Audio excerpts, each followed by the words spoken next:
Assalamualaikum warahmatullahi wabarakatuh. Kami dari kelompok kita membawakan tema yang berjudul Waterfall Development Model. Saya sendiri sebagai Ketua Muhammad Rehan Akbar. Di bawah saya ada Oktav Isitki, dan di bawahnya Oktav ada Irfan Alfasyani, dan di bawahnya Irfan ada Aksdi Prasetyo. Langsung saja. Silakan Irfan Alfasyani. Ya, saya Irfan Alfasyani. Saya akan menjelaskan tentang SDLC. SDLC sendiri adalah tahapan-tahapan pekerjaan yang dilakukan oleh analisis sistem dan programmer dalam membangun sistem informasi dan metode dalam mengembangkan sistem tersebut. Sistem yang dibangun dengan menggunakan SDLC akan memudahkan dalam mengidentifikasi masalah dan merancang sistem sesuai kebutuhan dalam menyelesaikan permasalahan tersebut. Salah satu SDLC yang paling sering digunakan dalam pengembangan sistem yaitu SDLC Waterfall. Apa itu Waterfall? Waterfall adalah pendekatan SDLC paling awal yang digunakan untuk pengembangan perangkat lunak. SDLC Waterfall sangat sederhana untuk memahami dan menggunakannya dalam mengimplementasikan sebuah sistem. Metode ini menggunakan atau mengambil pendekatan yang sistematis dan tersusun rapi seperti air terjun, mulai dari tingkat kebutuhan sistem, kemudian berlanjut ke tahapan analisis, desain, coding, pengujian atau verifikasi, dan pemeliharaan. Disebut air terjun karena seperti air terjun yang jatuh demi satu, sehingga penyelesaian tahap sebelumnya kemudian dapat dilanjutkan ke tahap berikutnya dan berjalan urut. Di waterfall tersebut ada beberapa tahapan. Ada rekrutmen, analisis, sistem desain, implementasi, testing, verifikasi, dan maintenance. Jadi dalam tahapan waterfall ini kita nggak bisa melangkahi salah satu tahapan-tahapannya. Jadi kita langsung harus satu persatu dalam menyusunnya. Lalu sekarang bagian Aksdi Prasetyo. Ya, saya Aksdi Prasetyo akan menjelaskan tentang rekrutmen analisis. Tahap rekrutmen analisis adalah tahap interaksi insentif antara analisis sistem dan komunitas pemakai sistem, di mana tim pembangunan sistem menunjukkan keahliannya untuk mendapatkan tanggapan dan kepercayaan pemakai, sehingga dapat partisipasi yang baik. Merupakan pekerjaan sulit untuk mendapatkan kesepakatan pemakai tentang kebutuhan mereka dari sebuah sistem informasi, karena mungkin pemakai mengalami kegagalan sistem sebelumnya. Di sini ada beberapa tahap rekrutmen analisis. Keinginan pemakai. Pertama, keinginan pemakai. Tahap awal dalam rekrutmen sistem adalah melakukan survei terhadap keinginan pemakai dan menjelaskan sistem informasi yang ideal. Kedua, metode analisis kebutuhan. Di sini metode analisis kebutuhan adalah perlu pemilihan metode mengumpulkan data yang tepat selama melakukan rekrutmen sistem. Metode tersebut adalah interviews, questionnaire of observation, production analysis, dan dokumen survei. Yang ketiga itu sampling. Sampling dapat membantu mengurangi waktu dan biaya. Perlu kecermatan untuk memilih sampel dan populasi, sehingga membutuhkan keahlian statistik supaya tidak mengalami kegagalan atau semacamnya. Next. Udah. Yang kedua, sorry, kepencet. Yang kedua, sistem desain. Pada proses desain dilakukan penerjemahan syarat kebutuhan ke sebuah perancangan desain perangkat lunak yang dapat diperkirakan sebelum dibuat proses pekodingan atau coding. Proses ini berfokus pada struktur data, arsitektur perangkat lunak, representasi inverse, dan detail algoritma prosedural. Berikut contoh desain sistem yang biasanya dibuat dan digunakan. 1. Data flow diagram atau DFD, flowchart, mind map, entity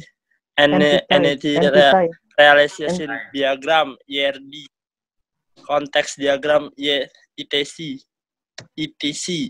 Next.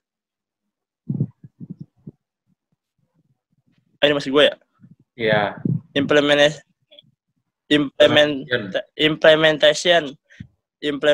itu bisa diartikan sebagai proses untuk memastikan terlaksananya suatu kebijakan dan tercapainya kebijakan tersebut. Bisa diartikan juga sebagai pelaksanaan atau penerapan. Tahap implementasi sistem merupakan tahap meletakkan sistem supaya sistem untuk dioperasikan. Tahap ini termasuk juga kegiatan menulis kode program jika tidak digunakan paket perangkat lunak aplikasi. Implementasi sistem mempunyai 4 tahap, yaitu apa saja? Kita bahas di sini. Yang 1, membuat dan menguji basis data dan jaringan. Membuat dan menguji basis data dan jaringan, penerapan sistem yang baru, atau perbaikan sistem yang dibuat pada basis data dan jaringan yang telah ada jika penerapan sistem yang baru memerlukan basis data dan jaringan yang baru dimodifikasi, maka sistem yang baru ini biasanya harus diimplementasikan sebelum pemasangan program komputer. Membuat dan menguji program merupakan tahap pertama untuk siklus pengembangan sistem yang spesifik dari programmer, bertujuan untuk mengembangkan rencana yang lebih rinci dalam mengembangkan dan menguji program komputer yang baru. Yang ketiga, memasang dan menguji sistem baru. Tahap ini dilakukan untuk meyakinkan bahwa kebutuhan integrasi sistem baru terpenuhi. Yang keempat, mengirim sistem baru ke dalam sistem operasi. Tujuan tahap ini adalah untuk mengubah secara perlahan sistem lama menjadi sistem baru, sehingga perlu dilakukan pemasangan basis data yang akan digunakan pada sistem baru. Sorry ya guys, nggak kelihatan tulisannya nih. Udah ya? Octavie Sidki. Perkenalkan, nama saya Tri Octavie Sidki. Di sini saya akan menjelaskan tahapan selanjutnya, yaitu tahap testing. Nah, pada tahap testing ini, tes sistem adalah sebuah pengujian terhadap sistem informasi, apakah sudah memenuhi kebutuhan user atau sistem informasi sudah layak digunakan. Pada pengetahuan tersebut, testing dilakukan untuk memastikan mutu dari suatu produk, yaitu menguji apakah produk yang dihasilkan telah sesuai dengan mutu yang dipersyaratkan. Testing dilakukan untuk memastikan atau menjaga mutu suatu produk. Lalu testing merupakan proses analisa dan entitas software pada testing. Dan entitas software pada testing ini bertujuan untuk mendeteksi adanya perbedaan antar kondisi software yang ada dengan kondisi yang diinginkan. Untuk melihat kerusakan suatu produk, melakukan evaluasi fitur dan software. Lalu tahap berikutnya ada verifikasi. Pada tahap verifikasi ini pengertiannya adalah proses pemeriksaan apakah logika operasional model sesuai dengan logika diagram alur atau sesuai dengan keinginan klien. Kalimat sederhananya itu apakah ada kesalahan dalam program. Verifikasi adalah pemeriksaan apakah program komputer simulasi berjalan sesuai dengan yang diinginkan. Dengan pemeriksaan program komputer, verifikasi memeriksa penerjemahan model simulasi konseptual ke dalam bahasa pemrograman secara benar. Ada 4 metode utama untuk persyaratan verifikasi yang perlu kalian ketahui, yaitu pertama ada inspeksi. Inspeksi ini adalah proses pemeriksaan produk menggunakan satu atau beberapa panca indera, seperti dalam penglihatan, pendengaran, lalu ada penciuman, sentuhan, dan rasa. Contoh dari inspeksi ini adalah uji rasa kue yang Anda pesan. Untuk pengembangan perangkat lunak atau software development, hal tersebut mungkin berarti membaca kode sumber dan memeriksa kesalahan sintaksis. Lalu yang kedua ada demonstrasi. Nah, demonstrasi ini adalah proses memanipulasi produk untuk memastikan bahwa kinerjanya seperti yang diharapkan. Untuk pengembangan perangkat lunak, kita akan memeriksa fungsi utama perangkat lunak. Lalu yang ketiga, pengujian. Dalam pengujian adalah proses pengecekan kinerja suatu produk dengan input yang telah ditentukan dan nilai output yang diharapkan. Lalu yang keempat, analisis. Analisis adalah proses menggunakan perhitungan dan model untuk mengevaluasi kerja. Hal ini sering digunakan untuk memprediksi kinerja berdasarkan karakteristik yang diketahui. Contohnya yaitu jumlah maksimum pengguna yang dapat mengakses perangkat lunak secara bersamaan. Lalu ada tahap maintenance.